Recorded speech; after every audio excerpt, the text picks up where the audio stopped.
Imagine sinking into the ocean. The light fades, colours disappear, and the water grows colder with every metre you descend.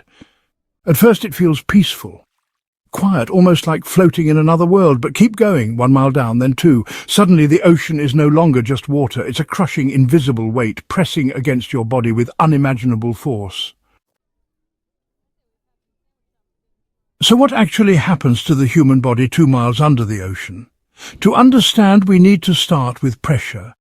At sea level, we live under 1 atmosphere of pressure, the weight of the air above us. For every 33 feet or 10 meters you dive, the pressure increases by another atmosphere. 2 miles down, that's over 10,000 feet, the pressure is more than 300 times what you experience standing on land. Imagine the weight of 300 cars stacked on your body.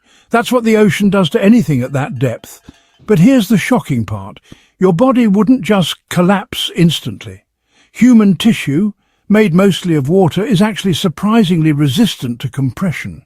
You wouldn't be crushed like a soda can. The real danger comes from the air trapped inside you. Your lungs, filled with air, would shrink down to the size of fists.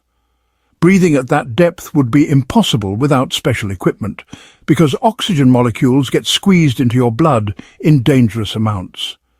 Too much oxygen under pressure becomes toxic, attacking your nervous system and causing seizures. At the same time, nitrogen, harmless in the air we breathe, dissolves into your tissues like alcohol, causing a drunken, euphoric state known as nitrogen narcosis. Divers call it the rapture of the deep, and it can make you lose all sense of judgment, even hallucinate.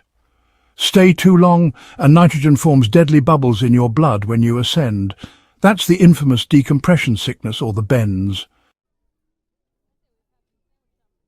Bubbles can block blood flow, shred joints, even cause paralysis or death. But, 2 miles down, things get even worse. Beyond a few hundred feet, humans simply can't survive with just scuba tanks. We have to rely on submersibles or these specialized pressurized diving chambers. The record for the deepest scuba dive is around 1,000 feet. Honestly, that's only a fraction of what we're talking about here. At 2 miles, no human has ever swum freely. It would be instant blackout, lungs crushed, and death in, seconds without a pressurized vessel. And yet, scientists still study these depths because they reveal what our bodies can endure, and what they just can't. In deep-sea labs, researchers simulate extreme pressures to understand how proteins, enzymes, and even cell membranes behave.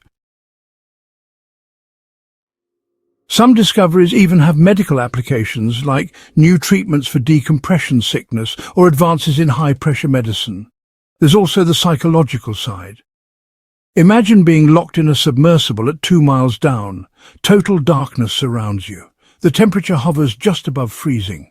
Outside the small window, alien-like creatures drift by, glowing in the abyss. Claustrophobia, sensory deprivation, and the knowledge that one small crack in the hull means instant death. It's enough to break even the toughest minds. And here's a staggering thought. While humans can only survive inside machines at that depth, countless animals actually thrive there. Giant squids, bizarre fish, and bioluminescent predators live effortlessly in conditions that would, crush us. So why do people push these limits at all? The answer lies in human curiosity. Record-breaking divers, extreme submariners, and explorers risk their lives to know what it feels like, to go deeper than anyone before, to stand at the edge of human possibility. It's the same drive that took us to the top of Everest or the surface of the moon. But here's the hard truth. 2 miles under the ocean is a place humans were never meant to be. Without protection, you wouldn't last more than a few heartbeats. Even with technology, survival is borrowed time. Down there, the ocean isn't just water. It's a force of nature, powerful, alien, and utterly unforgiving. And maybe that's why it fascinates us so much. Because to understand what happens to our bodies 2 miles under the ocean is to confront our own limits and to realize that some frontiers are not meant to be conquered but respected.